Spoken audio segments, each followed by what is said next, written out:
Días, hermanos, ¿cómo están? Hemos escuchado las alabanzas, sí, hermosas, ¿verdad? También los testimonios. Ahora ya llegó el momento de compartir juntos la palabra. Vamos a leer en esta mañana en el libro de San Lucas capítulo 16. Vamos a compartir el libro de San Lucas capítulo 16, verso 19. Vamos a leer en esta mañana San Lucas 16, verso 19 vamos a leer.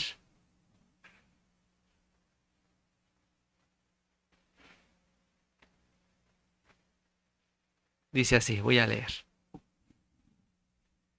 San Lucas 16, verso 19, voy a leer. Dice así. Había un hombre rico que se vestía de púrpura y de lino fino y hacía cada día banquete con esplendidez. Había también un mendigo llamado Lázaro que estaba echado a la puerta de aquel, lleno de llagas, y ansiaba saciarse de las migajas que caían de la mesa del rico, y aun los perros venían y le lamían las llagas. Aconteció que murió el mendigo y fue llevado por los ángeles al seno de Abraham, y murió también el rico y fue sepultado. Y en el Hades alzó sus ojos, estando en tormentos, y vio de lejos a Abraham y a Lázaro en su seno. Entonces él, dando voces, dijo: Padre Abraham, ten misericordia de mí y envía a Lázaro para que moje la punta de su dedo en agua y refresque mi lengua, porque estoy atormentado en esta llama. Pero Abraham le dijo: Hijo, acuérdate que recibiste tus bienes en tu vida y Lázaro también males, pero ahora es desconsolado aquí y tú atormentado. Además de todo esto, una gran sima está puesta entre nosotros y vosotros, de manera que los que quisieran pasar de aquí a vosotros no pueden ni de allá pasar acá.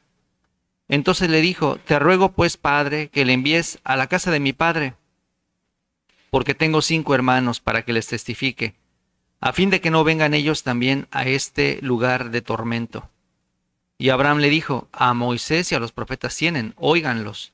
Él entonces dijo: No, padre Abraham, pero si alguno fuere a ellos de entre los muertos, se arrepentirán.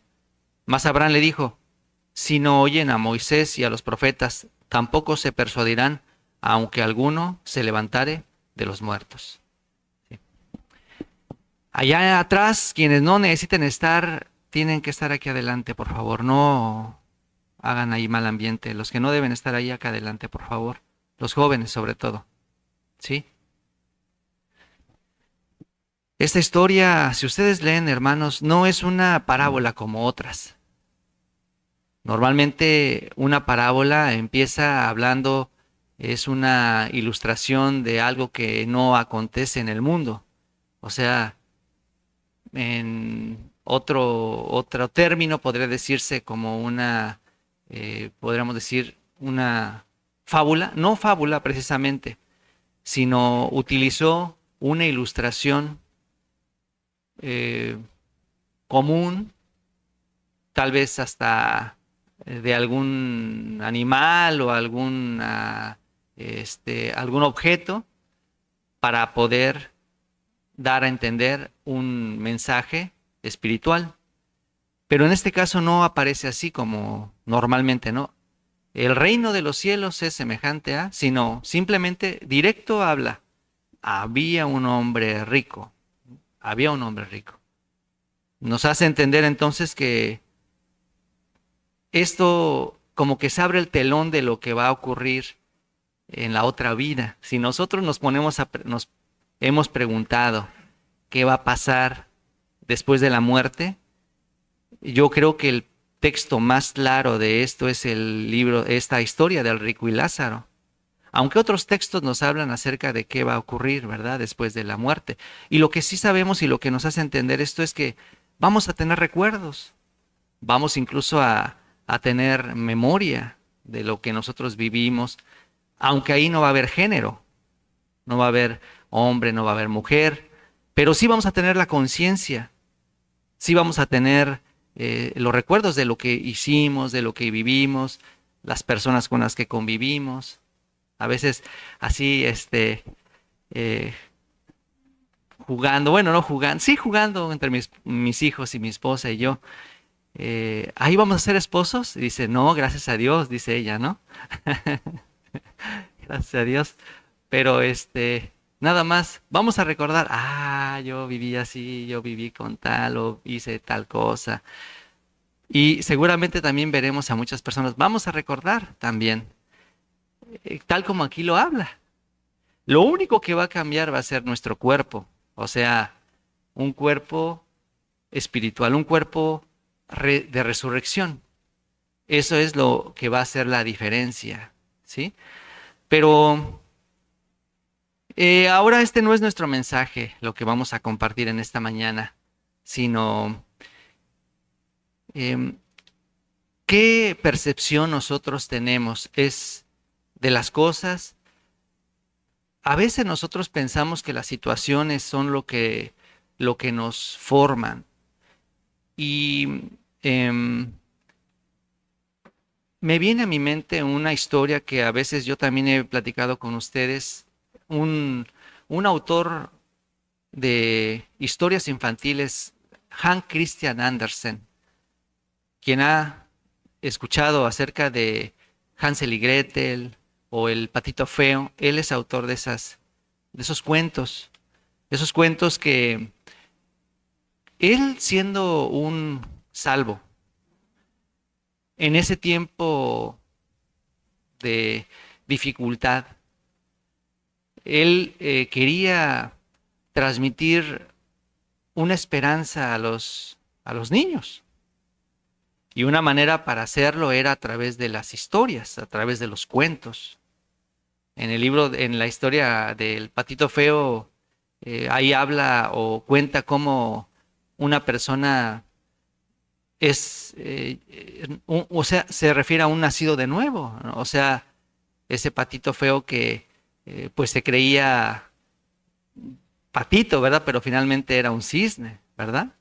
O sea, habla de una vida espiritual que nosotros nos creemos pecadores, pero en realidad somos salvos. Eso es lo que esas historias, ¿no? A través de esas ilustraciones, de una manera tan sutil, ¿verdad? Quería hacernos entender un mensaje espiritual de esperanza, de verdad.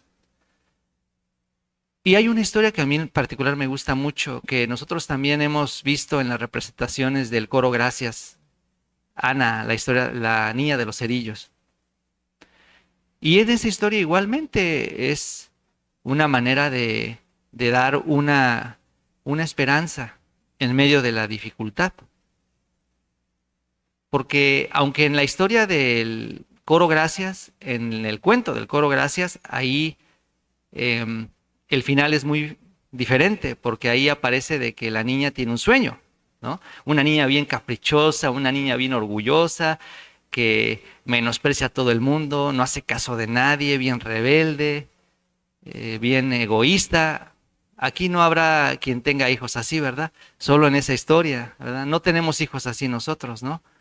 Pero esa historia así, una niña egoísta, una niña solo engreída, caprichosa, que menosprecia a todos y no reconoce ni tiene agradecimiento de lo que tiene, ¿verdad? Pero en la historia del coro Gracias, en la representación, ahí solo ella tuvo un sueño. O sea, el sueño, en el sueño ella padece, ella se encuentra que ya sus padres habían muerto y que ella estaba criada o cuidada por sus tíos que no eran nada iguales a su papá, a sus papás, y ahí es donde empieza su vía crucis de la niña. Pero es un sueño ahí en la historia. Pero en el cuento de este autor no era un sueño, sino era una vida, algo real que esa niña vivió. Precisamente en el día 25 de diciembre, día de Navidad, sus padres adoptivos la mandaron a trabajar en el mero invierno de Europa. Y mientras veía que toda la gente, ¿verdad? La gente estaba divirtiéndose, festejando, con ese espíritu navideño. Mientras tanto ella, padeciendo frío, con tanta tristeza, sin nada de afecto, huérfana. Y siente ella una gran tristeza, una profunda tristeza en medio de esa situación. Y no podía regresar a su casa sin haber vendido nada. Y nadie le hacía caso, la gente la menospreciaba, también viéndola en esa condición, pues, de indigente. Mucho peor era su situación de ella, ¿no? Despreciada. Por ningún lado había algo afectuoso que en lo que ella pudiera tener un día cálido. Nada había en ella. Pero dice que en el frío intenso, empezó a prender los cerillos. Y al prender un cerillo, un poquito de calor le daba, pero ese cerillo, ese calor que le dio, le hizo recordar cuando sus papás vivían. Y con el calor del cerillo, también a su mente venía el recuerdo de cuando con sus papás estaba, ¿verdad? Estaba en los brazos de sus papás, estaba recibiendo su afecto, su cariño, y empezó a alegrarse del día. Cada vez que prendía un cerillo y ese recuerdo venía a su corazón, se llenaba de felicidad, de calidez su corazón. Y nuevamente se le apagaba el cerillo y sentía otra vez el frío, volvió a prender otro cerillo. Y así fue uno a uno, acabándose los cerillos, hasta que finalmente la niña murió. Así es como la historia real nos dice. Pero parecen historias así muy tristes. Pero hay casos que son así. La gente ese tipo de situaciones enfrenta, vive. Pero ahora, y cuando nos adentramos a lo que está ocurriendo dentro de nuestros corazones, parece que esa situación o que esas situaciones que una persona vive son motivo para que, pues sí, con razón está de esa manera, con razón esa persona está así, con razón ahora ya se les llama trastornos, ¿no? Ah, por eso esa persona tiene un trastorno. Ahora estoy estudiando, me dejaron estudiar unos estudios de caso, ¿no? De niños. Y entonces vi un caso de un niño que su mamá había muerto y vivía con sus papás. Entonces murió, o sea, el maestro dijo, este niño tiene problema porque de un tiempo para acá se volvió agresivo, se volvió distraído, se volvió con problemas conductuales. Entonces se reportó al profesionista y el profesionista entonces empezó a hacer el diagnóstico, empezó a evaluar, ¿verdad? ¿Por qué ese cambio de comportamiento del niño? Y ya después se entendió, trastorno de ansiedad del niño, trastorno del sueño. Normalmente un trastorno siempre va acompañado de otro trastorno. Y cada persona tiene diferente tipo de trastorno, no es el mismo en una persona. O sea, en el caso de él, lo que detonó eso fue la muerte de su mamá. Al mes se manifestó los síntomas, agresividad, falta de atención, ansiedad, pérdida del sueño. Esos síntomas fueron después de un mes y luego cada persona, o sea, cada persona, diferentes situaciones, no siempre son esas situaciones lo que produce un mal o un cambio de comportamiento en la persona. Cada persona, la manera, la percepción de riesgo que tiene de esas cosas es lo que le produce a él. Hay personas, por ejemplo, que ante una situación no perciben el riesgo. Tienen más tendencia a caer en ese problema. Por ejemplo, en el vicio. O sea, parece que es una tentación, pero en realidad lo que hace, ¿verdad?, que una persona cambie no es la situación que enfrenta, sino la percepción que tiene. Hay una persona que ante el alcohol tiene una percepción. Eso me va a traer consecuencias graves. Eso va pues a traer grandes problemas a mí. Entonces, esa percepción a esa persona le impide hacer, ¿no? O acceder ante esa tentación que está frente a él. Pero hay otra persona que no tiene esa misma percepción, sino esa persona dice, no pasa nada.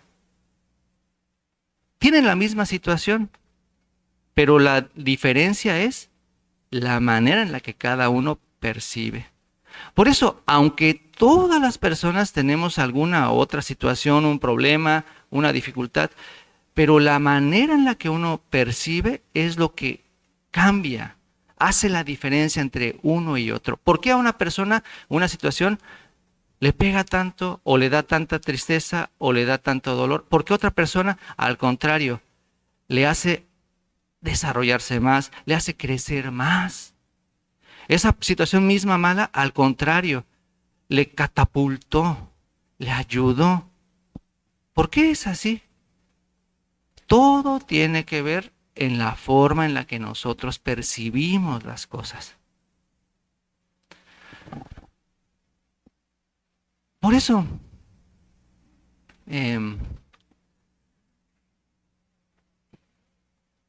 si nosotros, algún asunto, yo creo, ¿no? Por nosotros, en algún asunto, en alguna situación que vivimos, cuando somos bien orientados, ¿no? Cuando somos bien dirigidos hacia la fe, esa situación o ese problema no tiene por qué causar dificultad en la vida de una persona. ¿Por qué una situación se vuelve problema en la vida de nosotros? Porque no tenemos una buena y clara orientación. Los jóvenes cometen errores. Los jóvenes cometen, o también puede que tengan ellos alguna imprudencia o sean muy arrebatados. El problema no es que ellos hagan o vivan de esa manera. El problema es qué tipo de orientación ellos tienen frente a una situación. Cómo se les orienta y cómo se les hace entender tal situación. Hace poquito el pastor Pablo nos hablaba acerca del matrimonio. Por ejemplo, también, ¿qué concepto nosotros tenemos del matrimonio? A partir de ahí, el tipo de matrimonio que llevemos va a darse, ¿no? ¿Qué tipo de idea yo tengo? ¿Qué concepto tengo del matrimonio? Bíblicamente, ¿qué dice la Biblia? Bíblicamente, el matrimonio, ¿qué es? El hombre dejará a su padre y a su madre y se unirá a su mujer y serán una sola carne. Bíblicamente, el matrimonio es eso. Será una sola carne, es decir, no hay oscuridad entre ambos, no hay secretos entre ambos. Eso es un matrimonio. No tengo nada escondido, no tengo nada oculto. Lo tuyo es mío, lo mío es tuyo. Eso es un matrimonio auténtico. Pero el concepto humano, el concepto normal, ¿cuál es? O sea, la costumbre o en lo que la gente normalmente vive, ¿qué es? Egoísmo, abuso, como si la mujer fuera la empleada de la casa, como si ella nada más, aún sin salario, y todavía el hombre exigiéndole. Eso no es matrimonio. Y a veces chantajeando. Si tú eres así, no te doy gasto. Es algo realmente incoherente, ¿verdad? Eso no es matrimonio. En ningún momento el motivo del dinero debe ser un motivo de chantaje. Tú te portas así, entonces no te doy gasto. Eso no debe ser eso no es una relación normal, ¿verdad? Igualmente viceversa, en el caso de la mujer, ¿verdad? No debe haber ese tipo de chantajes ahora porque tú eres así, entonces yo me porto así. No debe ser así. Un matrimonio normal no debe tener ese tipo de situaciones, sino un matrimonio normal, el concepto es, será una sola carne. Dios la puso, Dios la sacó de la costilla.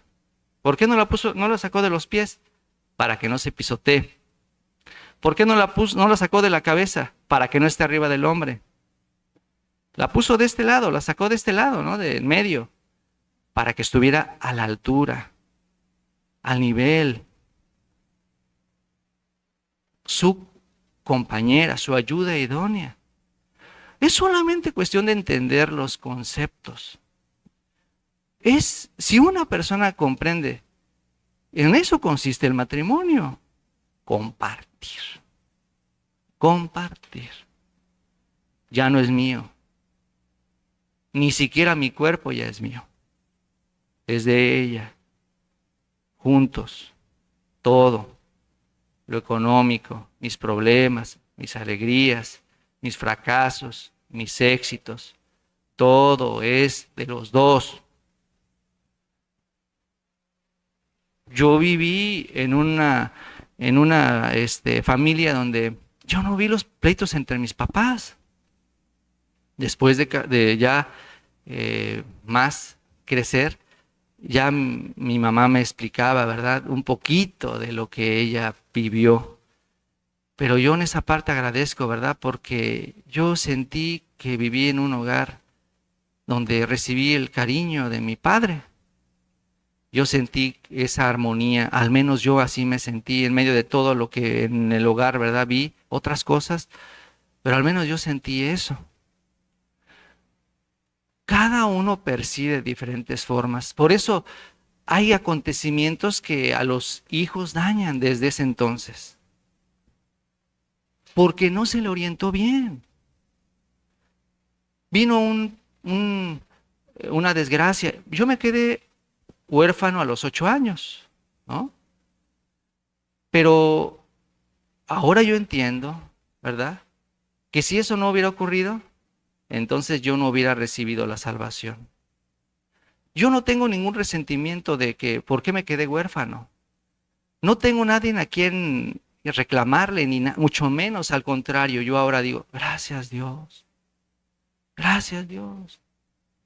Porque si eso no hubiera pasado, yo no hubiera recibido la salvación. Pero hay otra persona que ante esa situación se siente indignado, se siente con molestia, como víctima. ¿Por qué? ¿Realmente esa pérdida le hace sentir a él así? No. Él percibe así las cosas. Para él es algo trágico. O sea, él quiere escoger ese camino negativo. Por eso él siempre estará viendo todo negativo, porque él escogió ese camino. O sea, esa misma situación, otra persona puede ser para bien, ¿verdad? Por eso necesito la gracia, soy tan, ¿cómo se dice? Vulnerable, ¿verdad? Otra persona, ante esa misma situación, ¿qué percepción tiene? Eso va a cambiar la dirección de su vida. La vida de fe es así. Por eso, en la Biblia nos dice, la fe es la certeza de lo que se espera, la convicción de lo que no se ve, dice así. Pablo, vamos a ver en el libro de Hechos, acompáñenme por favor, Hechos capítulo 26. Dice, verso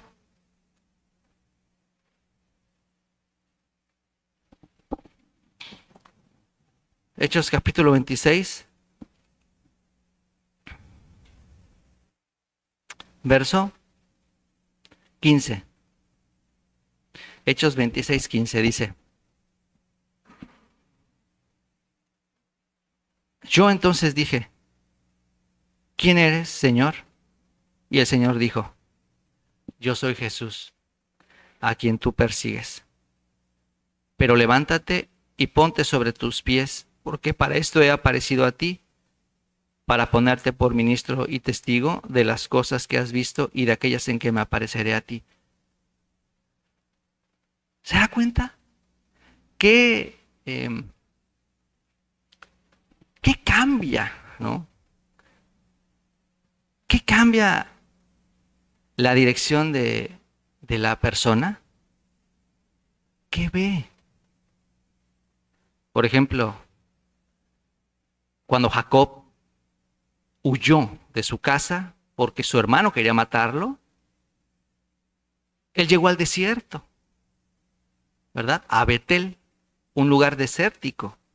¿Qué cosa hay para ver ahí? ¿Qué cosa hay para apreciar?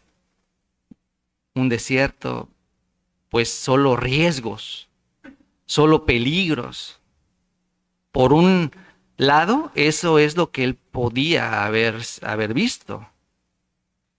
Pero dice que él soñó y ¿qué vio?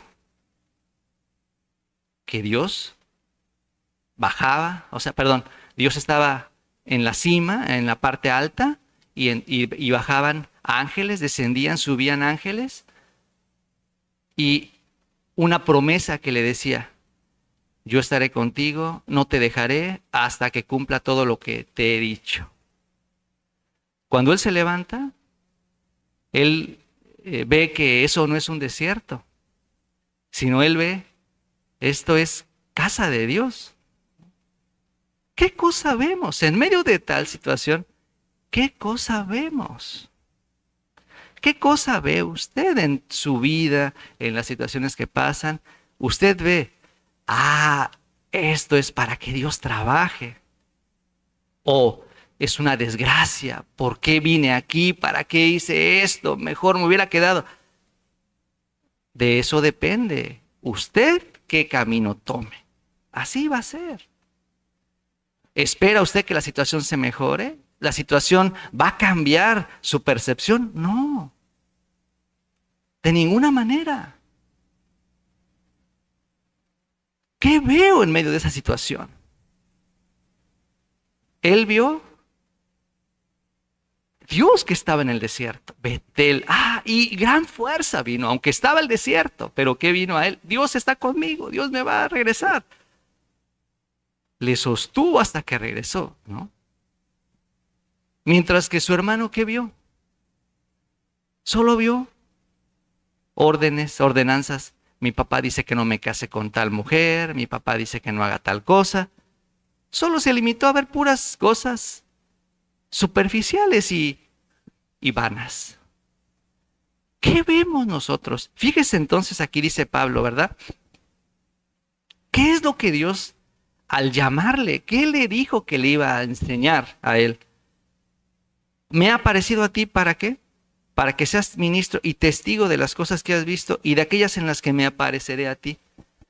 Entonces, fíjese, Dios le dijo así: serás testigo de lo que has visto y de las cosas que te mostraré, más todavía, más cosas te hablaré, te mostraré. ¿Qué es testigo? Testigo es una persona que simplemente observa lo que acontece, o sea, no es como un reportero, ¿no? Simplemente esa persona presencia.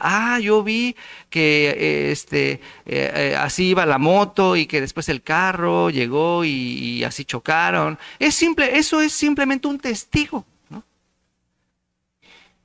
Dios nos llamó para simplemente ser testigos de lo que Dios hizo. Pero nosotros somos, ¿qué? Testigos de qué?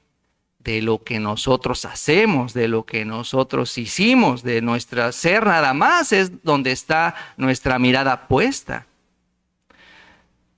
Pero Pablo dijo, Dios me ha llamado para ser testigo, para que yo presencie lo que Él hizo y lo que Él también hará. Y eso que Él presenció, eso que Él vio, lo encontramos en todo lo que es las epístolas del Nuevo Testamento. Maravillosas historias, maravillosas enseñanzas que encontramos aquí en Efesios, Colosenses, Filipenses, que ni siquiera Jacobo, Pedro, ellos, aunque también esa misma visión, esa misma testimonio pudieron haber tenido, pero ellos no fueron estos mismos testigos que el Señor quería levantar. ¿Qué veo yo en mi vida? Dice el verso, fíjese lo que dice el verso 18. Para que abra sus ojos, para que se conviertan de las tinieblas a la luz, de la potestad de Satanás a Dios, para que reciban, por la fe que es en mí, perdón de pecados y herencia entre los santificados. Para que abra sus ojos. O sea, mis ojos están ¿dónde? Están, uno, ¿por qué causa puede ver? Por la luz. Si todo esto se queda en oscuridad, vamos a quedar, aunque tengamos una buena o mala vista, todos estaremos igual, nada podremos ver. ¿Por qué vemos? Por la luz que se refleja en cada objeto. Por eso es que nosotros podemos ver todo lo que está alrededor de nosotros. Cuando estábamos en tinieblas, nosotros estábamos cegados. No pudimos ver la obra de Cristo Jesús. Estábamos en tinieblas, éramos ciegos. Cuando escuchamos el Evangelio, nuestros ojos fueron abiertos para ver, para comprender, para visualizar la obra que Dios hizo, ¿cierto? Y dice, entonces, para que, y nosotros, recibiendo el perdón de los pecados, pasamos de las tinieblas a la luz, dice. Y luego, también, ahí es donde recibimos el perdón de los pecados. Era ciego. Ahora mis ojos están abiertos para ver lo que Cristo hizo. ¿Usted puede ver lo que Cristo hizo ahora? ¿Usted ahora tiene esos ojos para visualizar la obra de Cristo? Antes no teníamos esos ojos. Ahora Dios nos ha concedido esos ojos, ¿cierto? Y además, también, otra cosa que podemos ver es herencia entre los santificados. También igualmente el Señor nos ha permitido ver que Él nos ha dado la herencia. ¿Qué es la herencia? A Cristo Jesús mismo. Aparte de que nos abrió los ojos, nos dio la luz, nos dio el perdón de los pecados, también nos dio la herencia entre los santificados. Esa obra Dios hizo. Hace poco fuimos a visitar a una familia para compartir la palabra. Entonces ya hice la plática, compartí. Y después, al terminar, la persona empezó también a darme una plática, ¿no? Dijo, bueno, ahora me toca a mí. Ah, bueno, está bien, adelante. No era así en realidad el motivo por el que íbamos nosotros, ¿no? Pero dijo, bueno, ahora yo voy a compartir. Ah, está bien, adelante, compártame, ¿no? Y entonces empezó a compartirme del día de reposo. Creo que hay algunas doctrinas que enseñan que una persona debe cumplir el día de reposo. Y de verdad, yo me sorprendí porque muchos textos de la Biblia hablan del día de reposo. Hay que cumplir el día de reposo. El día de reposo Dios lo santificó. Y en el día de reposo Jesucristo lo cumplió y lo obedeció. Y luego el mensaje de él fue, ¿el día de reposo es santo? Sí, aquí dice que es santo. ¿Hay que guardar el día de reposo? ¿Qué digo? Así dice la Biblia, todo dice, ¿no? El día de reposo. Y entonces yo también conozco la Biblia, ¿verdad? Entonces, no mucho, ¿verdad? Me falta mucho. Pero también entonces yo leí Colosenses, dice, nadie os juzgue en bebida, en comida, en días de reposo, luna nueva, días de reposo. Todo lo cual es sombra de lo que ha de venir, pero el cuerpo es de Cristo.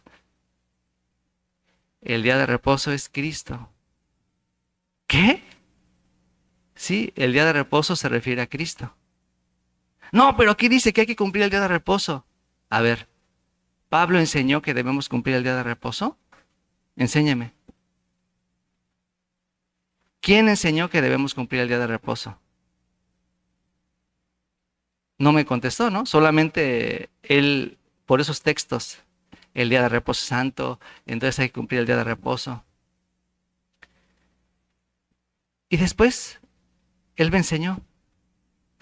Mira, aquí en Santiago dice que debemos, o sea, el que ama a Dios, ¿va a ser ídolos? No.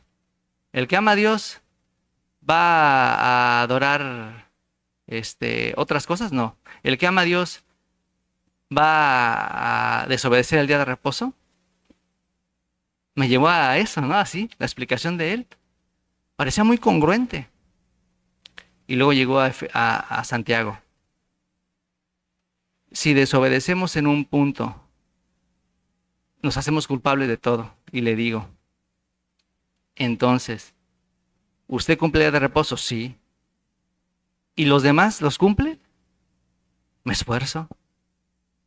Mira, aquí dice, si uno desobedezco, me hago culpable de todos.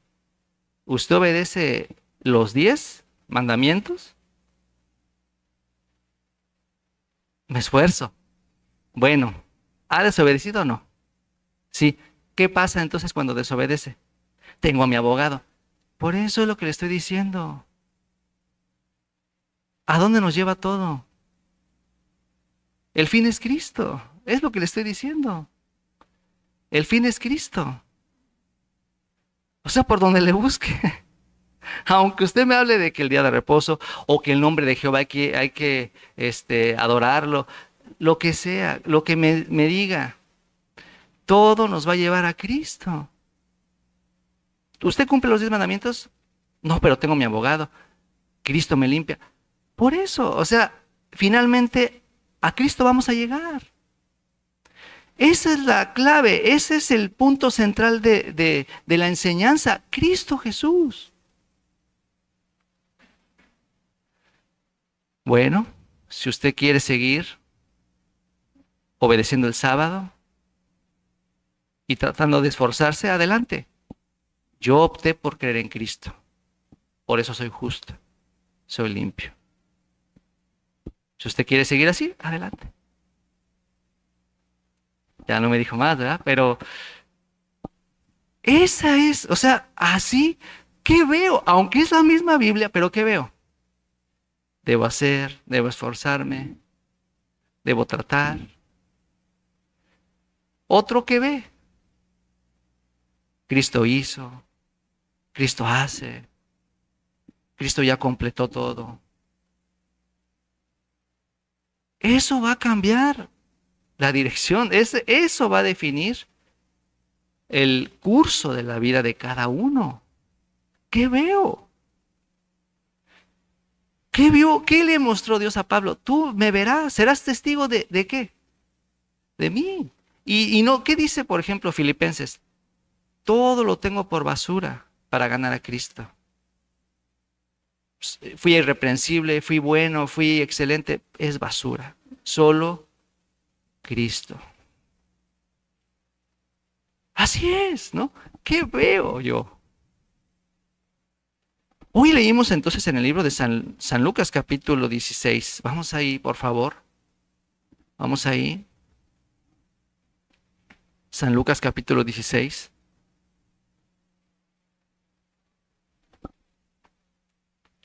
Dice,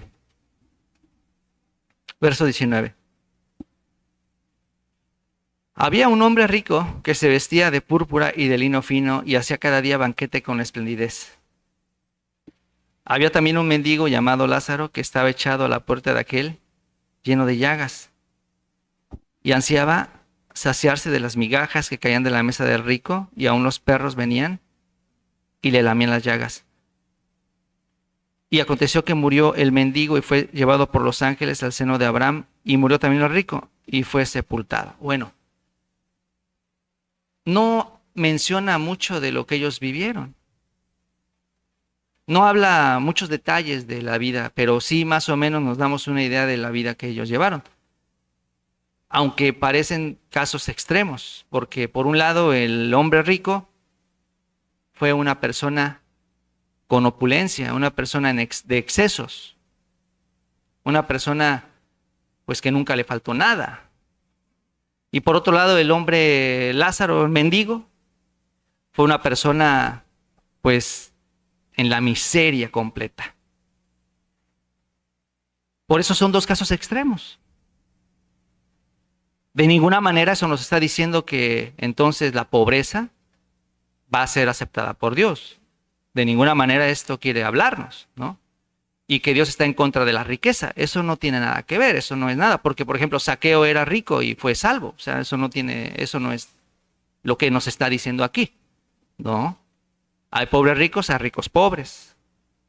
En este caso era un pobre rico, ¿no? Este hombre. Teniendo todo, pero no pudo encontrarse con lo más importante, ¿verdad? Entonces dice aquí que esos dos hombres, hasta incluso su muerte fue diferente, ¿verdad? La muerte del hombre mendigo fue simplemente así, ya. Pues no dice que le sepultaron, no dice qué pasó, quién sabe, solamente murió, quién sabe qué haya pasado, ¿verdad? Con eso. Pero habla que el rico, dice aquí sí, seguramente fue sepultado y una gran fiesta, ¿verdad? Una gran ceremonia, y seguramente muchos amigos, no sé, mucha gente alrededor vino para dar las condolencias, despedir a él. Pero dice, ahí se abre el escenario, ¿verdad? Y nos empieza a manifestar lo que ocurrió detrás de todo eso. Y en el verso, vamos a ver en el verso 23, dice así, el 23, dice, y en el Hades alzó sus ojos. Hades es un lugar temporal antes del cielo o del infierno. Así como el paraíso, el seno de Abraham, el paraíso es una estancia antes de llegar al cielo o al infierno finales. Por eso, cuando ustedes se encuentran Hades o paraíso, seno de Abraham, ese es nada más el lugar de espera, la sala de espera de todo muerto. No es el purgatorio, es la sala de espera. El Hades o el seno de Abraham, pero son muy distintos los dos. La Biblia nos habla que va a haber resurrección de vida, resurrección de condenación. Pero yo quiero hablar por qué, ¿verdad?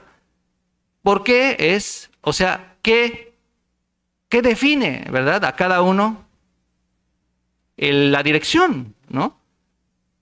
Porque entonces el rico fue muy en excesos, fue una persona descontrolada y vivió así corruptamente, por eso fue al infierno. Y entonces el pobre Lázaro, porque vivió con tanto padecimiento y dolor y carencias, fue al cielo.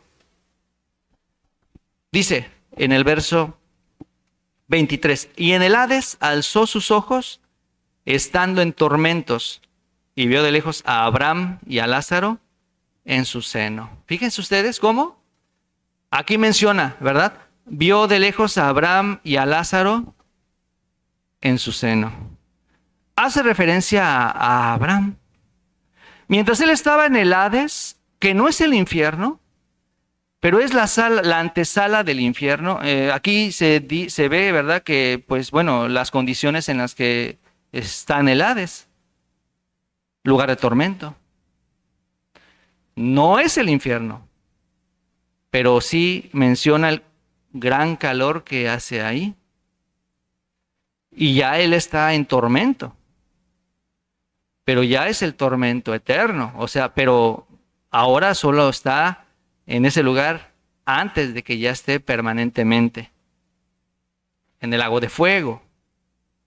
Pero dice que a lo lejos podía ver el seno de Abraham, como un huerto de Edén, así más o menos. Él veía a lo lejos a Lázaro y a Abraham.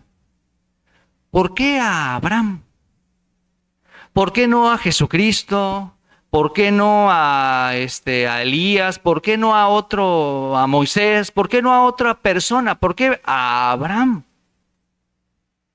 ¿Por qué menciona a Abraham? Bien, vamos a ver entonces en el libro de Segunda de Timoteo, capítulo 1.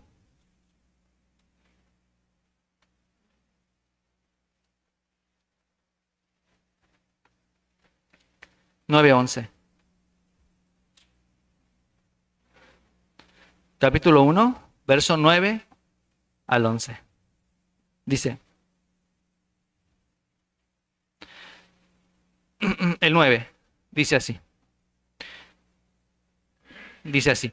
Quien nos salvó y llamó con llamamiento santo, no conforme a nuestras obras, sino según el propósito suyo y la gracia que nos fue dada en Cristo Jesús antes de los tiempos de los siglos. A ver, ¿se da cuenta usted? ¿El propósito original de Dios cuál fue? Hermanos, el propósito original eterno de Dios al llamarnos, ¿en qué consistió? ¿Puede usted verlo aquí? El propósito original de Dios al llamarnos, ¿en qué consistió? ¿Puede usted verlo? ¿Qué dice aquí? Segunda de Timoteo 1, verso 9. Quien nos salvó, ¿qué dice? Y llamó con llamamiento santo, no conforme a nuestras obras. ¿Se da cuenta usted? ¿Se da cuenta, hermano? Ese es el propósito original de Dios. ¿De acuerdo? Vamos a partir de aquí. No conforme a nuestras obras, dice. ¿Sí? Es el propósito original de Dios. Porque aquí lo dice, ¿no? Perdón. Nos fue dado, perdón, en Cristo Jesús antes de los tiempos de los siglos, dice. Antes de los tiempos de los siglos. O sea, desde el principio del mundo, perdón, su plan fue así. No conforme a nuestras obras.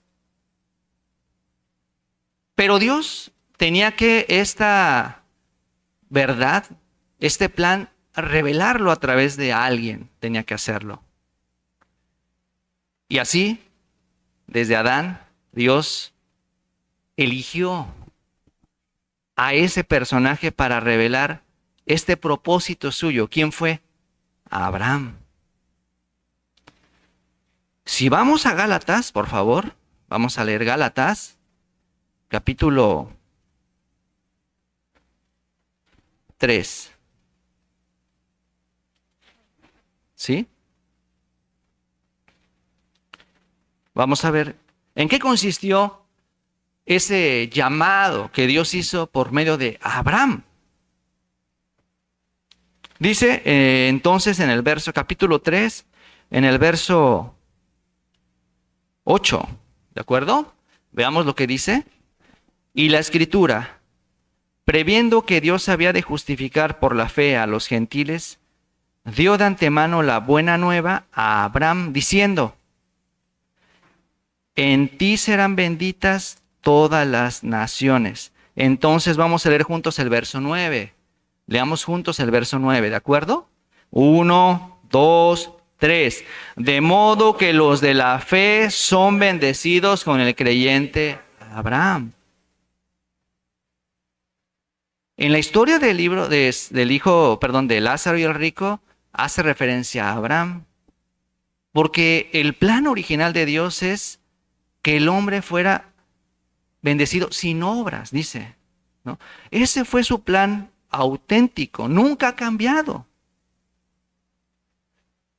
Y Pablo aquí lo menciona y retoma eso, los de la fe son bendecidos, porque la promesa que a través de Abraham Dios reveló que fue, ¿cuál fue? En tu simiente. ¿Qué es la simiente de Abraham? Cristo Jesús, ¿no? A través de Abraham reveló Dios esta verdad, ¿no? A través de Cristo, todas las naciones serán bendecidas. No hubo condición, simplemente Dios esta promesa, esta voluntad le dio a Abraham. Abraham la creyó. Abraham fue el vaso que dio, ¿verdad? Por medio del cual este fruto se dio. Y aquí mismo fijémonos, ¿no? Entonces dice, aquí habla, dice así entonces. En el verso, vamos a ver, en el verso 10 del mismo capítulo 3 de Gálatas, dice, porque todos los que dependen de las obras de la ley están bajo maldición, pues escrito está, maldito todo aquel que no permaneciera en todas las cosas escritas en el libro de la ley para hacerlas. Y que por la ley ninguno se justifica para con Dios, es evidente, porque el justo por la fe vivirá. Ok, lo reitera, no cambió Dios su plan, su propósito. Únicamente Él iba a bendecirnos por medio de Jesucristo. Entonces, 430 años más adelante, después de Abraham, Dios envió la ley, ¿no? Y Pablo toca ese tema, ¿verdad? Si Dios en su propósito original fue bendecir al hombre por medio de la fe y por medio de Jesucristo, entonces, ¿por qué motivo 430 años más adelante Dios dio la ley? Y Pablo quiere aclarar ese punto aquí con los oyentes, ¿no? Nosotros hemos escuchado ya esto y estamos entendidos.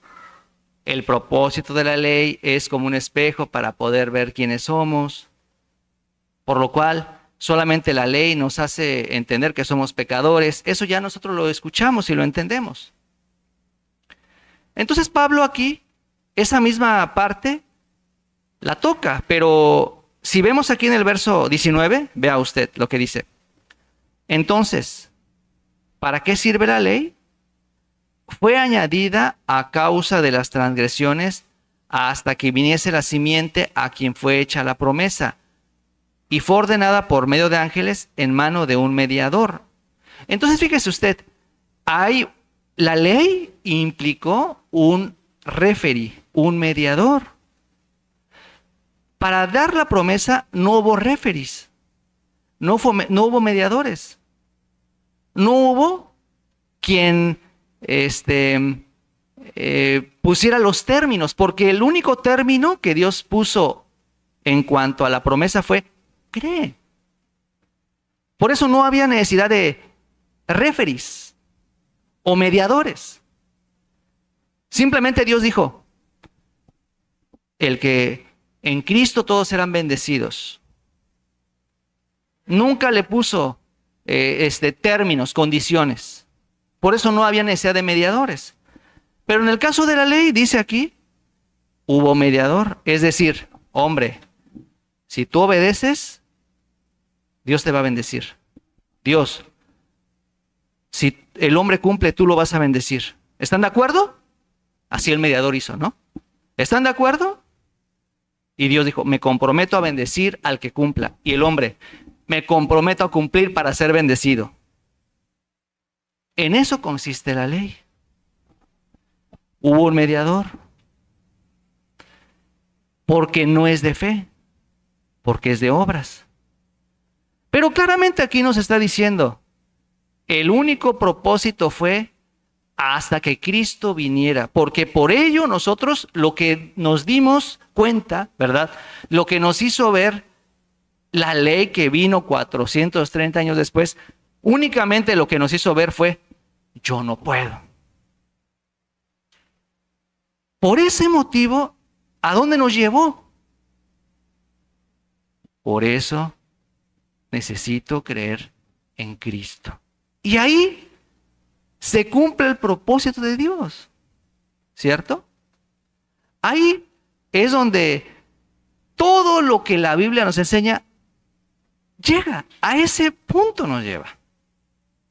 Por eso dice aquí, en el verso 22, dice, mas la Escritura lo encerró todo bajo pecado, para que la promesa que es por la fe en Jesucristo fuese dada a los creyentes.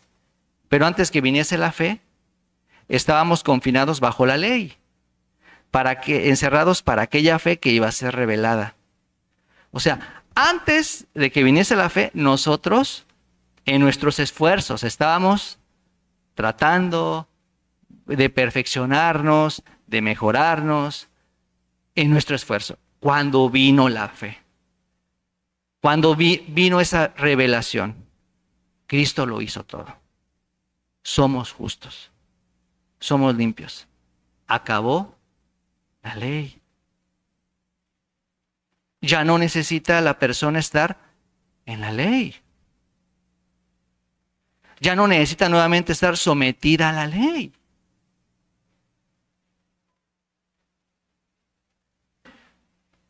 No mientas, no envidies, no mates, no adulteres. Ya terminó. Entonces, ¿hago lo que quiera? ¿Vivo como quiera? Si ya no estoy bajo la ley. De ninguna manera. Sino lo que ha ocurrido ahora es que Él ha puesto la ley nueva en nuestros corazones. En el fondo de nuestro ser, ¿verdad? La intuición del Señor.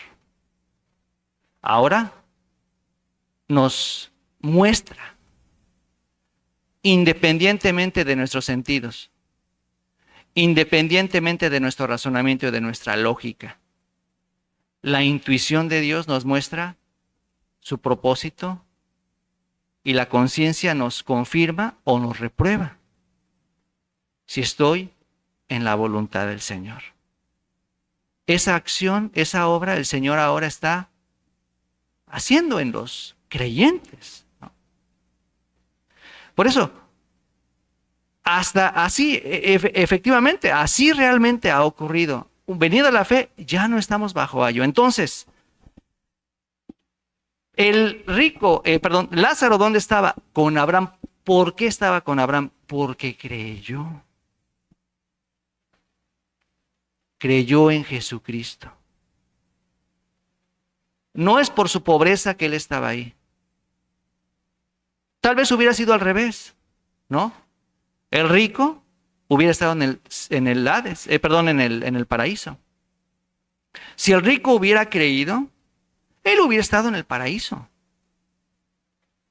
Pero lo que sucedió es que el rico no creyó, ¿no? Lázaro creyó. Hay gente, ¿verdad?, que está en dificultad, está en pobreza, pero su corazón es muy, muy soberbio, muy altivo. Por eso, no tiene que ver la posición de la persona, ¿verdad? Es muy creído, altanero, aunque no tiene mucho, no tiene gran cosa, pero es bien creído. Por eso, la situación no garantiza ni nos dice el nivel espiritual que una persona tiene. Hay personas de gran posición, pero muy humildes. Una mente muy amplia. Hay personas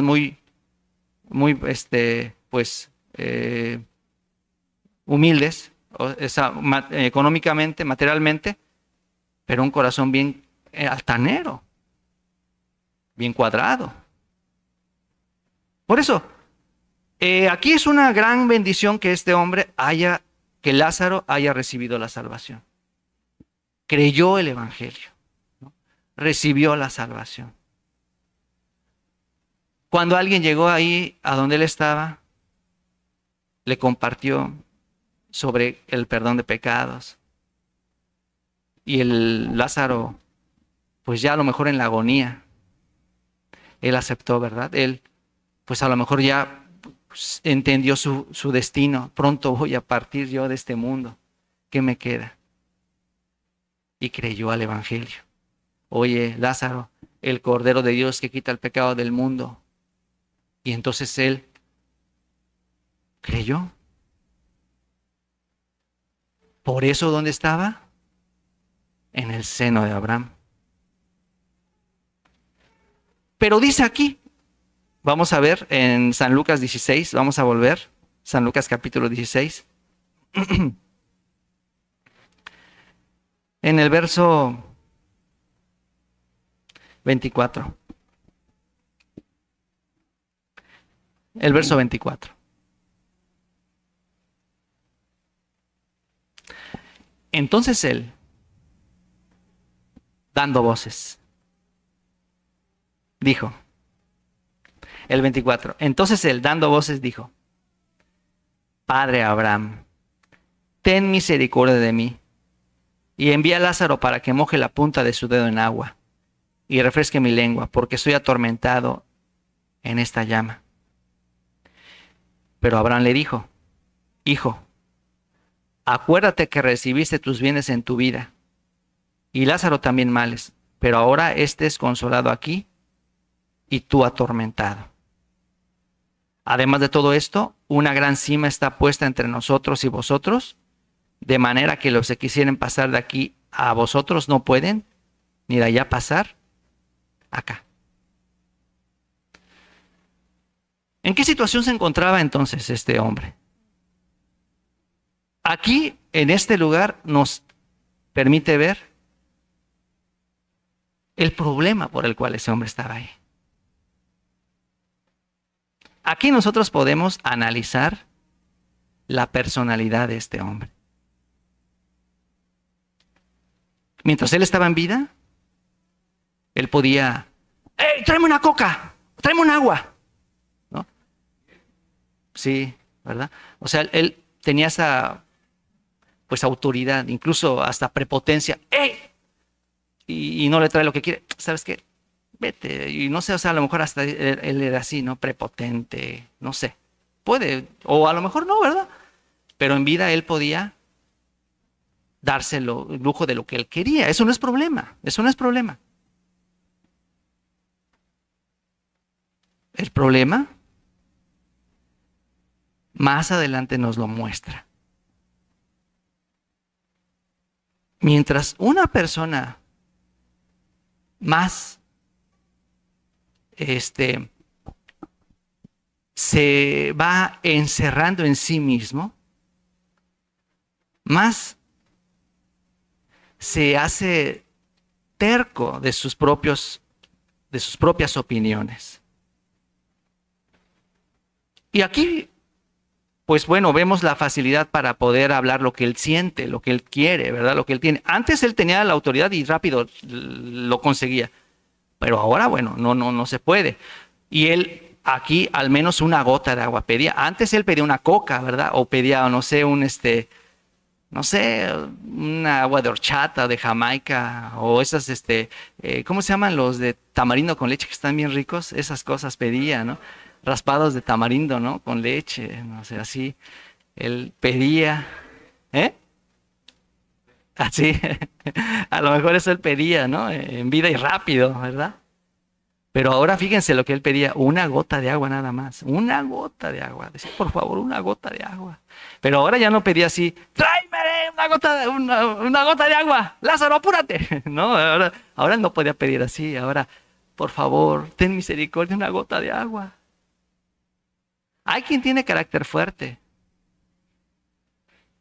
pero hay quien tiene el carácter altivo. No necesitamos nosotros ante la gente, sí, Señor, sí. Ante Dios debe usted ser humilde, no ante la gente, ante Dios. Por eso, es que si su carácter está así, no hay problema. Pero el problema es que ante Dios, él rechazó a Dios. Eso sí es problema. Aquí se ve, primero, una gota de agua. Y Abraham, no, no se puede. Y dice, hay una cima entre tú y yo. En San Marcos 11, vamos a ver. San Marcos 11, 22.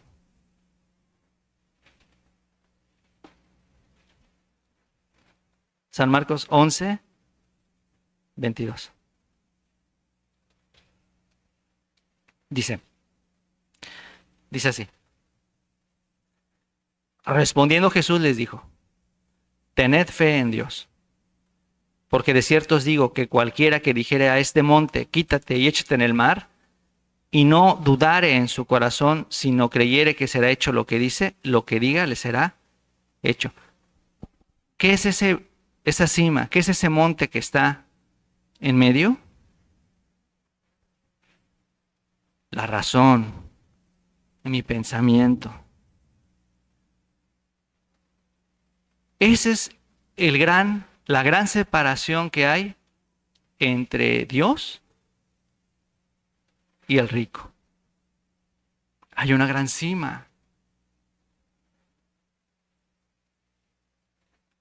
¿Qué es lo que dice, verdad? Dice, cualquiera que dijera a este monte, quítate y échate en el mar, y no dudar en su corazón, sino creyere que será hecho lo que dice, lo que diga le será hecho. Es decir, la fe hace a un lado aún un gran monte de nuestro corazón.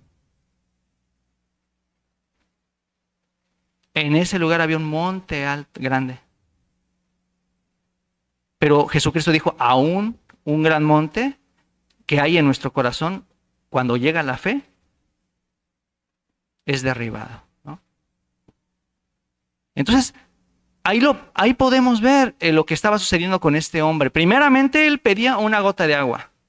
Después, vamos a volver, San Marcos 16, dice, vamos a ver en el verso, verso 27, entonces le dijo, la segunda petición de él, entonces le dijo, te ruego pues, Padre, que le envíes a la casa de mi padre, porque tengo 5 hermanos para que les testifique, ¿sí? A fin de que no vengan, ¿sí? También a este lugar de tormento, dice. Segunda petición. Primero, la gota de agua, ¿no? Que le pide. Segundo, lo que él pide es, bueno, entonces, Padre, me acuerdo de mis hermanos. Envía a Lázaro para que vaya a él y la gente crea, porque si ven un muerto que resucita, seguramente ellos sí se van a convencer de que hay un infierno, hay un cielo, se van a arrepentir porque yo los conozco, ¿cómo son? Tercos como yo, dice. Si ellos ven a un muerto, van a creer. Pero fue así. Lázaro resucitó. ¿Cuántos creyeron? Jesús resucitó. ¿Cuántos creyeron? ¿Se necesita una gran obra para que la gente crea? No. No va a ser eso. Entonces, bueno, él pide esto. Aún encontramos su lógica de él, su pensamiento de él aquí. Y Abraham le dice, vamos a ver, en el verso 29, y Abraham le dijo, no, a Moisés y a los profetas tienen, óiganlos, solo por fe, solo por fe. Y tercera, opinión o razón de él. Él era Él este problema tenía. Tanto insistía en su pensamiento. Tercera, verso 30. Él entonces dijo: no, padre Abraham, pero si alguno fuera ellos de entre los muertos, se arrepentirán. Verso 31. Mas Abraham le dijo: si no oyen a Moisés y a los profetas, tampoco se persuadirán, aunque alguno se levantare de los muertos. ¿A dónde el Señor encerró todo? ¿Hacia dónde Él dirigió toda su verdad, todo su plan, su propósito? A creer por fe, a aceptar por fe. La situación no me cambia, ni el infierno me va a cambiar. Nada nos va a cambiar. Solo creer la palabra. Solo la palabra puede quitar un gran monte. No piense usted que un gran sufrimiento. No piense usted que un gran dolor, un gran quebranto. No. Puede ser que hasta esté lleno de plagas su vida y aún insista en su razón. Nada va a cambiar la actitud. Aún vemos en el infierno cómo él insistía tanto en su razón. Si nosotros, ante la palabra, nos resistimos, no hay otra cosa que cambie en nuestro corazón. ¿Qué cosa vemos en nuestras vidas? El matrimonio, si en ello encuentra usted la promesa, qué bendición es ese matrimonio. Si en medio de ese hijo problemático usted encuentra la promesa, es una bendición ese hijo. Pero si en medio de ese paraíso usted se aparta de la promesa, es un infierno ese paraíso. Por eso, la situación, ni aún el infierno va a cambiar a nosotros. Únicamente la palabra va a cambiar a nosotros. Ustedes tienen a sus hijos. Oriéntenles a la fe. Antes de que venga el sufrimiento, ustedes tienen que orientar a la fe. Pero aún así, nosotros no podemos meterles eso, ¿no? Sino solo encomendar en la mano de Dios. Usted mismo. Primero para usted mismo. Si usted mismo no lo vive, ¿qué cosa va a enseñar a su hijo? Primero usted mismo viva. Primero usted mismo experimente en su matrimonio. Primero usted mismo. No cambie a su esposa. Primero usted mismo cambie. Primero usted mismo reciba la palabra. Después, la palabra va a cambiar. Y si no cambia a aquella persona, solo crea. Dios le dio a esa pareja idónea. Créalo. No hay cosa que cambie el corazón. Dice aquí en el libro de Isaías, vamos a leer,